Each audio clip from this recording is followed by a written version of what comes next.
Lo dijo en la primera hora.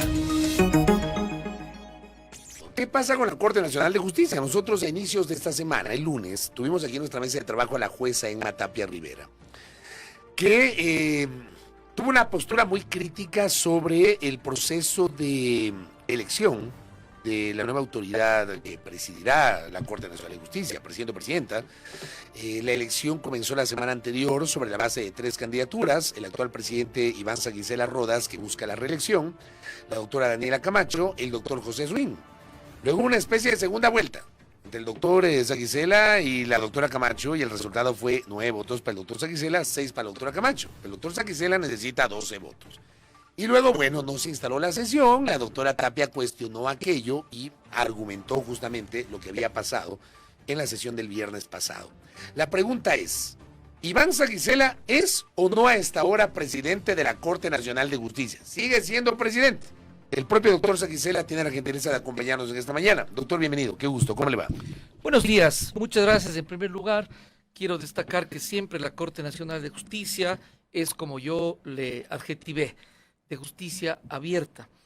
Desde luego estamos en pleno ejercicio de funciones, trabajando. Déjeme decirle, para introducir brevemente, de que por primera vez, al menos en la última historia de la Corte Nacional, existe una Corte con una voz crítica, una voz propositiva. Hemos presentado proyectos de reforma legal, amplísimas resoluciones, pero ¿sabe qué es lo más importante? No es una Corte que dependa del poder político interno ni externo. Y eso a nosotros nos satisface, porque esto tiene que ver con la institucionalidad y la independencia judicial. Entiendo eso y le agradezco por el comentario. Reitero mi pregunta. ¿Iván Saguicela Rodas a esta hora sigue presidiendo la Corte Nacional de Justicia? Reitero mi respuesta. Justamente en mi introducción dije que sigo en pleno ejercicio de funciones. Quizá ampliando un poco.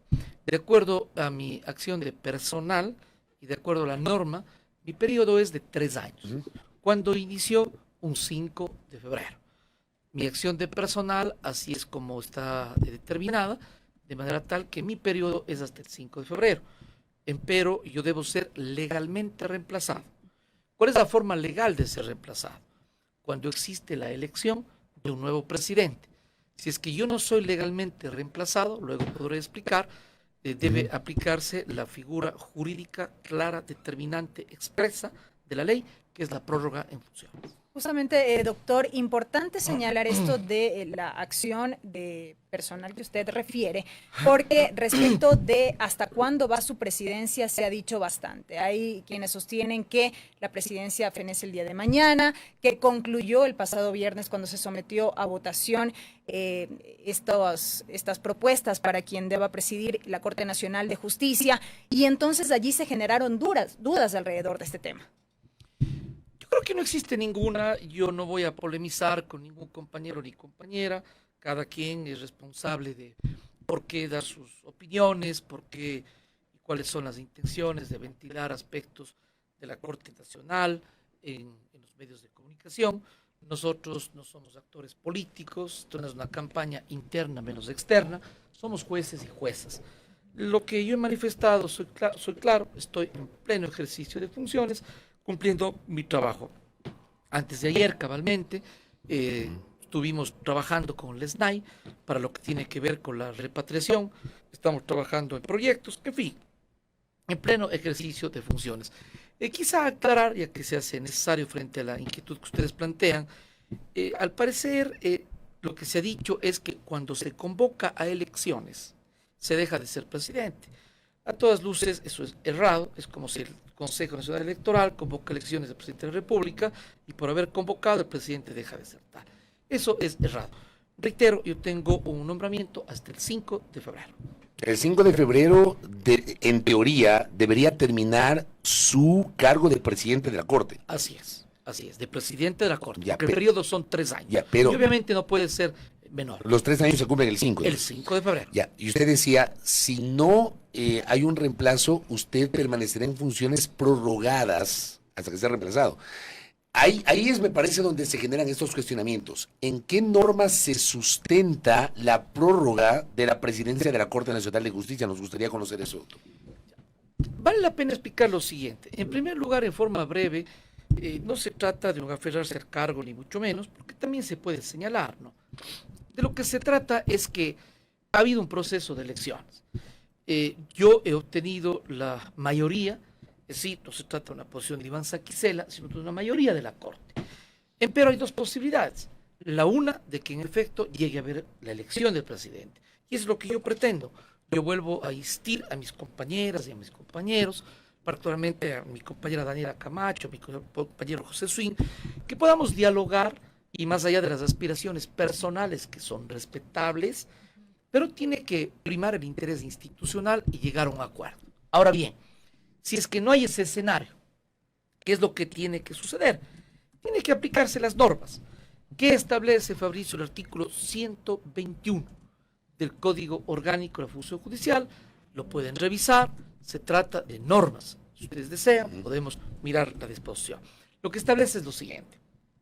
Dice que los servidores judiciales que hayan cesado en sus funciones se mantendrán en funciones prorrogadas hasta ser legalmente reemplazados. Escuché algún criterio, errado por cierto, de que el presidente de la Corte no es servidor judicial.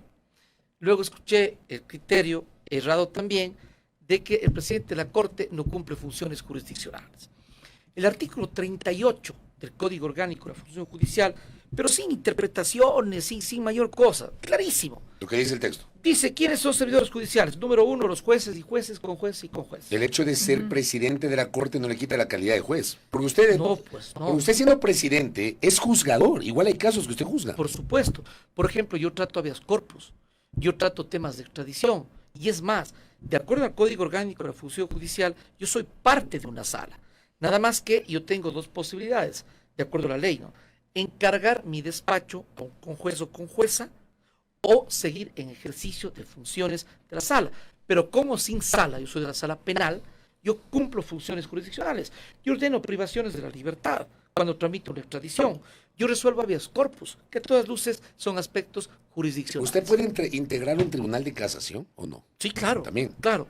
Como decía hace un momento, de acuerdo a la ley, yo formo parte de una sala, en este caso concreto de la sala penal, pero por las funciones que yo cumplo, Usted no está en la sala por los penal. tiempos, este rato mi despacho está encargado a una conjueza. Este caso concreto es la conjueza Mercedes Caicedo. Pero la ley le permite, si usted, digamos, si sus funciones como presidente, digamos, le permiten por un tema de tiempo, usted podría ocupar ese cargo Absolutamente. en lugar de la conjueza. Absolutamente. Cuando hay un caso específico, lo puede hacer Absolutamente. siendo presidente. Está en la ley, por supuesto. Está expresamente en el Código Orgánico de la Función Judicial. Entonces, mire usted qué importante lo que usted consulta, Fabricio. Por eso no hay que confundirnos. Ante todo, nosotros lo que somos es jueces. Y como juez, soy presidente de la Corte. Y yo puedo cumplir funciones jurisdiccionales tanto como juez, cuanto como presidente de la Corte. Si yo tramito un habeas corpus, una apelación de habeas corpus, que es eminentemente jurisdiccional. Entonces, lo que yo estaba explicando es de que quizá existe una lectura errada del artículo 121. Yo soy un servidor judicial, pero no lo digo yo, lo dice el artículo 38 del Código Orgánico de la Función Judicial, que define quiénes son servidores judiciales. Y en definitiva, esta disposición lo que determina el 121 es de que un funcionario judicial no cese en sus funciones, sino hasta ser legalmente reemplazado. Ahora bien, ¿cómo se es legalmente reemplazado? En mi caso concreto, como presidente de la Corte, cuando sea electo otro presidente. Esta situación, vale la pena ejemplificar, ha sucedido en la función judicial y en varias instituciones, pero de forma demasiadamente clara. Déjenme decirles, Fabricio y Vilquis, los notarios, ahorita, están prorrogados. Por decisión del Consejo de la Judicatura, están prorrogados aproximadamente 3 años. ¿Por qué están prorrogados? Porque al Consejo de la Judicatura no se le ocurrió de que el empleado más antiguo de la notaría asume de notario, sino que aplicó la ley. Y mientras no hay un concurso de notarios, entonces están en funciones prorrogadas. 2, los fiscales provinciales del país en funciones prorrogadas. ¿Por qué? Porque el Consejo de la Judicatura en un momento dado aún no hacía la evaluación de los fiscales para que tengan cierta categoría y puedan concursar para fiscales provinciales. Vamos a otras instituciones. El CNE se encuentran en funciones prorrogadas. ¿Hasta cuándo? Hasta ser legalmente reemplazados. Claro, el concurso tenía que hacerse, me parece, de renovación parcial en enero del 2022. Correcto. Pero para renovación parcial. Exacto, Sin para embargo, renovación parcial, exacto. Las eso me refiero. autoridades culminan su periodo en noviembre de este año. Claro, pero para renovación parcial tenía que hacerse en 2022. En consecuencia, ¿qué están? Prorrogados. O aplicaron que el funcionario más antiguo del CNE asumió. Pero se aplican las mismas normas, digo, o la misma lógica. La misma norma o ya, la lógica. ya. Porque la lógica, digamos, entiendo, pero las normas. Ambas cosas. Le voy a explicar brevemente. Primero, la misma lógica. Es decir, existe un principio, dos principios. ¿Sabe cuáles son? El principio de responsabilidad. Es decir, no se trata de abandonar el cargo, sino de asumir hasta ser legalmente reemplazado. Y el principio de continuidad del servicio. ¿Por qué las mismas normas? En toda la función pública hay la LOCEP. Y la LOCEP, eso es lo que determina, la Ley Orgánica de Servicio Público. En cuanto a la función judicial, tenemos el Código Orgánico de la Función Judicial. Y si hubiera algún vacío, entonces viene la norma supletoria. ¿Cuál? La Ley Orgánica del Servicio Público. Yo he escuchado a algunos decir que hay vacío. Si hubiera vacío, está la LOCEP. En mi opinión, no hay vacío. Está el Código Orgánico de la Función Judicial. Puedo dar más ejemplos. Un ejemplo de vieja data ya. 2010. Cuando el expresidente Correa participa para elecciones, hubo una reforma, se unifica las elecciones entre presidente de la República y alcaldes y concejales. 2009. Correcto, 2009, perdón. ¿Y sabe qué pasó allí? Se prorrogaron 11 meses los alcaldes y los concejales. Y a nadie se le ocurrió decir que el concejal más antiguo asuma la alcaldía. Pero era con base en un periodo de transición derivado de la Constitución del 2008. Tanto es así que justamente como un periodo de transición derivado de la Constitución del 2008, escucha esto, Fabricio, se prorrogaron los magistrados de la Corte Suprema de Justicia. Le invito a revisar, si no por el tiempo, más luego le envío Usted una me habla captura de pantalla. de la Corte de la Comisión Estarelas, de esa, Sí, de esa Corte. sí, me se prorrogaron. La Suprema Sí, todavía. Correcto, se prorrogaron. ¿Sabe qué? Esa disposición transitoria significa que la vida de la norma jurídica ya dejó de existir. Mire usted el Código Orgánico de la Función Judicial y la disposición transitoria aún consta. Obviamente es transitoria, lo que estoy diciendo es de que hay tantos precedentes. Ahora he citado como 6 o 7, pero no solamente del CNE, de la Procuraduría General del Estado, de los alcaldes, de los concejales, del Contralor General del Estado, del Defensor del Pueblo, sino de la función judicial, notarios, ahorita mismo, fiscales, magistrados de la Corte Suprema de Justicia. Pero vamos a algo más. Mire, ni de lejos aferrarme al cargo. Hay que aferrarse a la institucionalidad y al derecho. ¿Sabe por qué? ¿Sabe lo grave que sería? Yo espero que no suceda, que alguien pretenda ocupar el cargo de presidente de la Corte, que es miembro del Consejo de Seguridad Pública del Estado, en estado de guerra, que tramita las extradiciones y que podría ser cuestionado en la validez y en la competencia del presidente de la Corte. Entonces, ¿de qué se trata? De defender la institucionalidad. En este sentido, doctor, si me permite, Claro que usted sí, dice, por supuesto. no me aferro al cargo, pero hace No, unos pues. minutos dijo, yo espero poder dialogar con mis colegas Daniela Camacho y José Swing, Claro. que también fueron propuestos justamente en el marco de esta elección. Hubo tiempo para eso el pasado viernes. ¿Qué Sí. sucedió a puerta cerrada? ¿Y qué significa el espero dialogar con ellos cuando a la vez se dice no me aferro al cargo? ¿Cómo debe entender esto la ciudadanía? Tal cual estoy expresando, y justamente para no dejar inconclusa la idea, primero, Belkis y Fabricio, creo que queda clarísimo cuáles son las normas aplicables en el caso de que no haya elección de presidente, pero clarísimo. Y termino con esto. Si alguien en el país me dice, mira Iván, aquí está la norma, estás equivocado, entonces digo, discúlpenme, no hay tal. Hay que aplicar la ciudad jurídica y no se diga un alto tribunal de justicia. Lo que usted le pregunta.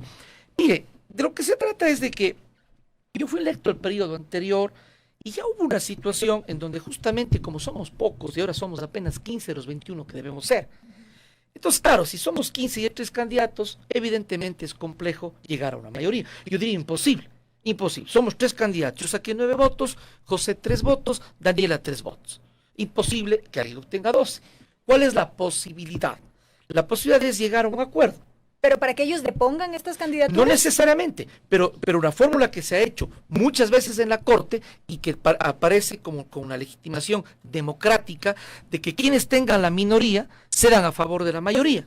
Pero algo, yo dije eso antes y públicamente ustedes revisen, antes, a media hora antes de ingresar al salón de sesiones para las elecciones, yo dije que debemos hacer un consenso y que yo me comprometía públicamente que si obtenía menos votos, yo sería a favor de la mayoría, porque en principio, no quiero ser absolutista de mis criterios, de un cerrado, pero en principio aparece lógico, usted quizá me dará la razón, de que una fórmula puede ser la democrática, es decir, quien tiene menos a favor de quien tiene más. Aparece que es democrático, porque no se trata de Iván, no se trata de Daniela, de José, se trata de ¿qué? De un grupo de compañeras y compañeros que tenemos visiones de la Corte y que es un ejercicio democrático. Y en mi caso son 9 jueces de distintas salas. Daniel y yo somos de la sala penal.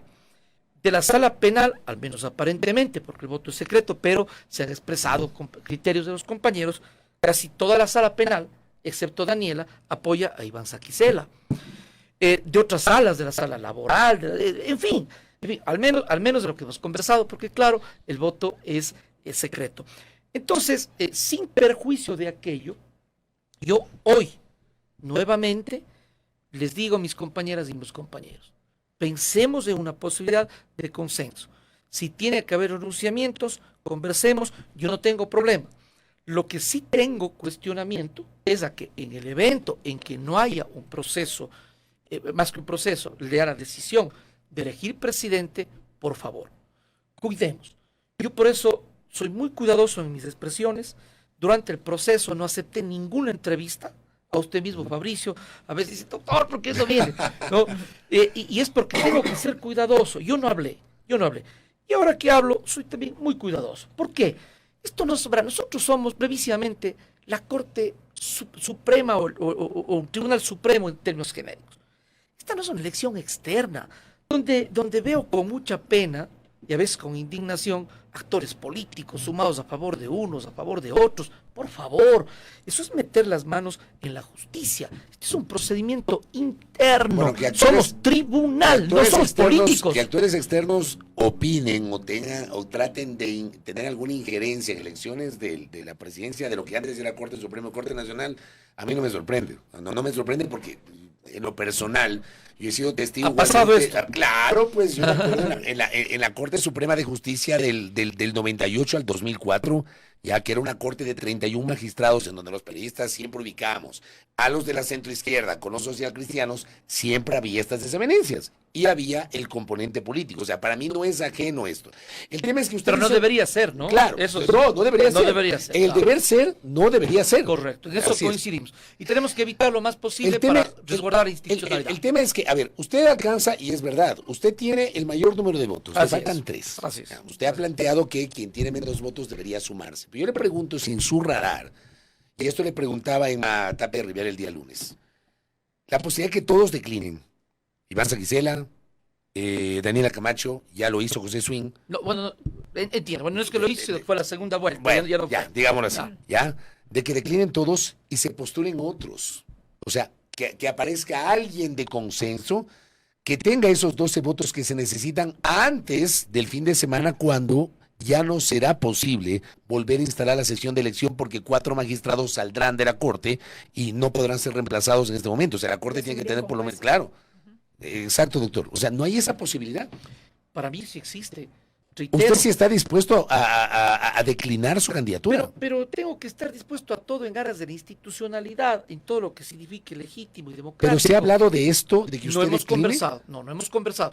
Insisto, deberíamos conversar y agotar hasta el último momento. Yo soy un hombre de diálogo y de concertación. Déjeme decirle que en el pleno de la Corte se sabe mi posición, que soy de diálogo y democrática. Yo no he adjetivado a nadie, yo no he insultado a nadie, no, nada de eso. Hay posiciones diferentes y contradictorias muchas veces, yo respeto. Tenemos que dialogar. Es que ¿por qué es el diálogo y el acuerdo? Precisamente porque yo decía hace un momento, es una elección muy particular. No se trata sino de ser el representante de un poder del Estado. ¿Qué debemos privilegiar? Institucionalidad. Yo siempre voy a respetar las aspiraciones de mis compañeras y compañeros. ¿Cómo no voy a respetar? Es una aspiración legítima. Empero, lo que se debe privilegiar a todas luces es el interés colectivo, el interés institucional, el interés de que la Corte esté legitimada en su institucionalidad en un momento tan delicado del país. Ahora mismo a mí me apena, lo digo con franqueza, no una suerte de controversia, ojalá esto no llegue a mayores, no llegue a una cefalía o una crisis, pero me apena, porque no es lo mejor para la Corte estar en polémica. Somos un alto tribunal. Yo por eso digo, mantengamos la serenidad, mantengamos la ecuanimidad. Dos opciones. La una, efectivamente llegar a elegir un presidente en un consenso. Y todos debemos estar abiertos a eso. Y dos, por más aspiración que sea, yo no puedo decir yo quiero ser, porque yo debo ser, porque yo soy varón, porque yo soy mujer. No. Tiene que imperar el derecho. Porque si no impera el derecho, seríamos personas que estamos poniendo en un serio riesgo a la máxima institución de justicia ordinaria del Ecuador. Y eso no puede pasar. No se diga, reitero, en un Estado en el que debe estar unido para combatir al terrorismo. Por eso yo me reuní antes de ayer y estamos en pleno trabajo, brevísimamente lo comento, con el director del SNAI. Qué interesante el decreto del presidente Daniel Noboa respecto de la repatriación. Entonces nos reunimos con el director del SNAI y los equipos técnicos y tenemos ya prácticamente listo. Yo espero poder poner en el pleno siguiente de la Corte Nacional para que se apruebe. Es una suerte de resolución de aclaratoria de norma que lo voy a proponer. Yo no estoy comprometiendo el voto de mis compañeros. Yo, Iván Saquicera, presidente de la Corte, lo voy a proponer. Y es muy interesante porque esto facilitaría en entender adecuadamente las normas para que la repatriación sea eficiente, exitosa y respetuosa de los derechos. Hay atribuciones de los jueces de garantías penitenciarias y otros del SNAI. Mire usted, eso es lo que debemos estar preocupados. Y yo estoy en pleno ejercicio de mis funciones trabajando en este ámbito. Algún momento hay ciertos aspectos que propondré justamente al Consejo de Seguridad Pública del Estado, del que formo parte. No niego la posibilidad de debatir sobre el proceso interno, pero sobre todo hay que resguardar la institucionalidad.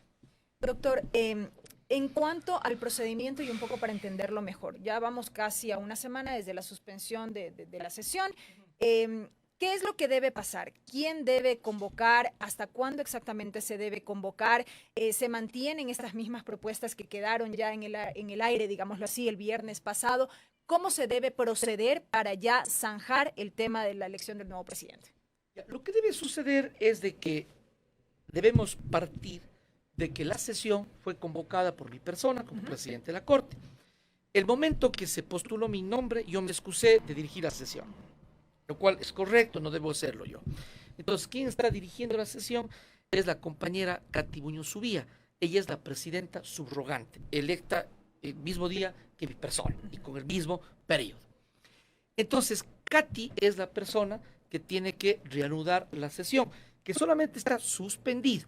Ni siquiera se trataría de una nueva convocatoria. Correcto. Solo está suspendida. Hay que reinstalarla. Reinstalarla, nada más. Correcto. ¿Y por qué está suspendida? Porque justamente yo fui quien propuse que haya una pausa para que podamos dialogar.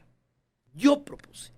Entonces, insisto, dialoguemos. Y si no, pues bueno, tendrá que reinstalarse la sesión. ¿Por qué no se reinstaló a las 5 de la tarde más o menos del pasado viernes? Lo que pasa no hubo quórum. ¿Qué pasó? No sabría decir, pero no hubo quórum. De diferentes personas, de diferentes cosas. Tal vez, no sé, tal vez ya se hizo muy tarde, pero lo cierto es que aunque quisimos conversar, las personas como que no se animaron todos y no se llegó a concretar, algunos estaban reunidos, en suma no se llegó a concretar. Pero ¿y en esta semana no ha habido diálogos, acercamientos? Yo he estado conversando con los compañeros e insisto, sobre todo entre hoy y mañana, tenemos que llegar a una definición. El tema es que tiene que ser hoy y mañana. Yo creería que sí, y tiene que haber definiciones, es la única forma, porque lo contrario vamos a entrar en esta suerte de polémica respecto a quién corresponde, aunque en mi opinión he escuchado, por ejemplo, al compañero José Swing, y me parece que actúa con mucha honestidad intelectual, le he dicho, no existe en efecto una norma jurídica que hable del más antiguo, porque no la hay, no existe. Eso no se puede crear. Y no porque yo tenga la aspiración, debo ser yo. No hay un reglamento. Lo que existe es un instructivo. Yeah. Escuche la expresión, instructivo. ¿Pero de qué? De sesiones del Pleno, de quién debe presidir, instructivo de sesiones. Pero a todas luces, si tenemos un código orgánico de la función judicial que tiene una jerarquía normativa superior y que tiene normas claras y expresas, y si luego hemos reflexionado sobre los casos análogos de otras instituciones del Estado, casos análogos de la propia función judicial, notarios, fiscales y de los propios magistrados de la Corte Suprema, y si es que hay una norma expresa, díganme ustedes, por favor, cómo podríamos aplicar una situación diferente. Yo no he aspirado a eso, ni creo que nadie. Lo que hemos aspirado es que haya elecciones y que se elija. Pero si nos ponemos en un escenario en que nadie cede posiciones y no se llega a elegir, ¿qué corresponde hacer? Si hay divergencias jurídicas, ¿qué corresponde hacer? Aplicar las leyes. Y para mí eso no es motivo de una controversia, menos de adjetivaciones a mis compañeras. ¿Usted le pidió algún pronunciamiento al procurador de manera oficial? Así es, así es. ¿Y no le responde todavía el procurador? No ha respondido todavía. Y a mí me parece que eso era y es necesario hacerlo. ¿Por qué? Primero, la competencia del Estado, que estamos claros. Justamente absolver consultas sobre la inteligencia de las normas. En segundo lugar, ¿por qué? Porque si precisamente se han expuesto incluso públicamente criterios jurídicos diferentes, hay una controversia jurídica, bueno, pues es importante de que una autoridad competente nos pueda absolver la consulta. Algunos compañeros, he escuchado, han manifestado que podría ser el mismo pleno. Bueno, podría ser, habría que analizar, depende de muchas circunstancias. Primero, si es que existe un quórum. Segundo, quiénes participan, qué jueces, qué conjueces, etcétera. Yo, por ejemplo, quiero ser claro, mi opinión jurídica sobre los compañeros que cesarían en sus periodos. Mi opinión jurídica. Brevísimamente. Primero, estos temas no son problema de la Corte. El Consejo de Judicatura, más allá del actual Consejo de los Personeros, el Consejo de la Judicatura, evaluó a los jueces, salieron 14. Resultado, que la Corte Constitucional, no Iván Saquicela, la Corte Constitucional declaró inconstitucional la evaluación. 2. Se convocó para un concurso de jueces con periodos diferenciados, 3, 6 y 9 años. Pese a que la Constitución, no Iván Saquicela, lea la Constitución, dice que el periodo de los jueces es de 9 años. Pero el Consejo de la Judicatura convocó para 3, para 6 y para 9 años. Punto 3. El Consejo de la Judicatura, luego de que aposicionó para periodos de 3, 6 y 9, el Consejo de la Judicatura resuelve revocar y dice que el periodo es de 9 años. 4. El Consejo de la Judicatura, ya con otros actores, dice que eso es incorrecto y revoca la revocatoria y determina que se regresa al periodo de 3, 6 y 9 años. 5. El Consejo de la Judicatura convocó un concurso que, entre tantos otros cuestionamientos, había justamente el número de vacantes y el concurso se declaró nulo, indicando que si alguien en la Corte Nacional propugnó la nulidad y cuestionó, fue mi persona. Más allá de decir que respeto a los compañeros y colegas que participaban, no es contra ellos, el concurso estaba irregular, el tiempo me asistió a la razón. Después de todo lo que ha sucedido, esta es la circunstancia de la Corte. ¿Es responsabilidad de la Corte? Más allá de las personas, son hechos objetivos. No, está claro que si la Corte no está completa hoy, no es responsabilidad de la Corte, sino del Consejo de la Judicatura. Sí, hablo de la institución. Así es. Es de la institución. Eso está clarísimo. Es clarísimo. Pero ¿por qué hay que decirlo esto, por favor? Y asimismo es de la institución, yo no estoy achacando males a las personas, no es mi estilo. Pero mi estilo sí es hablar claro y en derecho. Si eso sucede ahora, hay un problema más, hay un problema adicional. El Consejo de Judicatura ha manifestado públicamente de que se va a nombrar los conjueces. El artículo 133 del Código Orgánico de la Función Judicial determina que los jueces y conjueces cesarán sus periodos solo cuando sean legalmente reemplazados. Por jueces. Por jueces. No por conjueces. Exactamente. El conjuez es el suplente del juez. Claro, esa es mi opinión jurídica y de muchos. Y si ustedes revisan la norma, justamente es diferente a la vez anterior. Porque ¿qué sucedió la vez anterior? Que cesaron por la evaluación. Y eso que la evaluación se declaró inconstitucional. Pero finalmente cesaron por la evaluación. Ahora están cesando no por evaluación, sino por conclusión de periodo. E incluso eso del periodo ha habido discusión en el propio Consejo de la Judicatura, que una vez dijo que es de 3, 6 y 9, otra vez dijo de 9 y otra vez se revocó la revocatoria. Por favor. Entonces, ¿por qué hago este llamado a esta reflexión? Porque mire usted entonces mi posición, defender la institucionalidad. Yo, con mis declaraciones, pues a ponerme en riesgo. Claro, porque Iván Saquicela ya está cuestionando la judicatura. Por favor, lo que yo expreso son hechos objetivos. ¿Sabe qué se debe hacer en la institucionalidad de la justicia? En cualquier institucionalidad. Pero vamos a la justicia. No se debe adoptar las decisiones porque me aplaudan o por el temor al rechazo, sino que se tiene que aplicar el derecho. Eso es lo que se tiene que hacer. Doctor. Y ahí se resguarda la institucionalidad. Ustedes han visto, he hablado de hechos objetivos y claros. Doctor, eso sucede en la justicia. lo ultimísimo en honor al tiempo, a propósito de un Con todo mensaje gusto. que recibo. Acá me Con todo dicen, gusto. le envío un abrazo a la doctora Montero, me dice, el doctor Saquicela en la Asamblea Nacional ante el Grupo Promotor por la Paridad y Alternabilidad en la Justicia, digo que él mismo se iba a encargar de velar porque en la próxima presidencia de la Corte se cumpla con esto, con la paridad. ¿Qué pasó? Y me dicen, lo dijo el 13 de diciembre del 2023 en el Salón José Mejía Lequerica de la Asamblea. Claro, y ahí hubo un tuit donde la vicepresidenta del Colegio de Abogados, la doctora Anabel Guerrero Pita, le entregó una propuesta de reforma normativa para alcanzar la paridad de mujeres autoridades en las Cortes de Justicia. Yo me imagino que esto va de la mano con el hecho de que usted está disputando la presidencia con la doctora Daniela Camacho. Yo creo que por ahí va un poquito el comentario. Claro que sí. Mire, lo que dice la señora, la ciudadana, me parece muy interesante y le asisto la razón. Pero también le voy a recordar algo, que el grupo promotor se comprometió a otra propuesta que yo la hice y que la mantengo en pie. Y lo digo de forma seria. Yo creo en este tema. Si alguien en la Corte ha trabajado por la perspectiva de género, es Iván Saquicela. Yo justamente desde presidencia propuse un manual de perspectiva de género que hizo un proyecto en la Cumbre Judicial Iberoamericana. Pero bueno, me voy al tema concreto. ¿Qué es lo que sucede en este tema? Cuando justamente participé para juez, entre otros recuerdo que participaron de mujeres Daniela Camacho, Consuelo Heredia, Katy Muñoz, y ¿sabe qué es lo que hizo el Consejo de la Judicatura? Así como he hablado de decisiones incorrectas, fue una correcta. ¿Sabe qué hizo?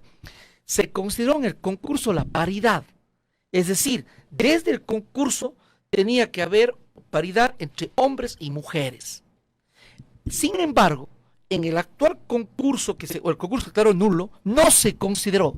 Y ahora pido públicamente, en mi calidad de presidente de la Corte, en el nuevo concurso tiene que haber la paridad. Pero primero la paridad está para integrar el pleno. Ahí está la paridad.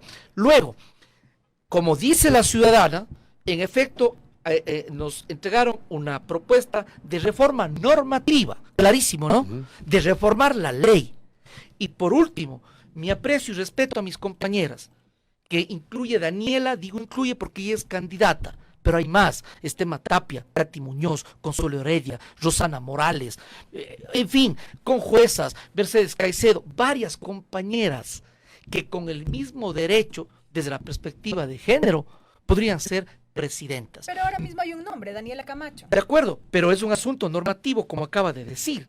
Es decir, no es un asunto mío. Y por último, yo estoy dispuesto, he dicho, a dialogar, pero depende de la voluntad del Pleno. Porque si Daniel ha obtenido 3 votos, el uno es de ella, el otro hizo público Emma Tapia su voto, y el otro hizo público Alejandro Arteaga. Entonces, bueno, pues la pregunta es por qué las compañeras tienen otra línea de pensamiento. Esto no es de Iván Saquicela. Públicamente, el Consejo de la Judicatura, por favor, respeten la paridad. El concurso tiene que respetarse la paridad. ¿Qué quiere decir esto? Que tiene que haber en el concurso jueces y juezas. Y el orden tiene que ser considerado. Porque la norma constitucional justamente se refiere a que propenderá. Y sobre estos aspectos yo coincido con la ciudadana, tiene que haber reforma, pero tiene que haber reforma legal. Esto no es un tema personal de Iván Saquicela, que por lo demás apoyo estas tesis. Mi respeto no solo a Daniela, a todas las magistradas de la Corte Nacional, valiosas, capaces, que tienen las mismas oportunidades. Doctor, gracias por el tiempo. Gracias a ustedes. Iván Saquicela, presidente de la Corte Nacional de Justicia, con su posición, esta entrevista, en la que evidentemente hemos abordado lo que está pasando en la Corte Nacional de Justicia. 7:40, pausa. Primera plana. Todas las noticias, todas las voces.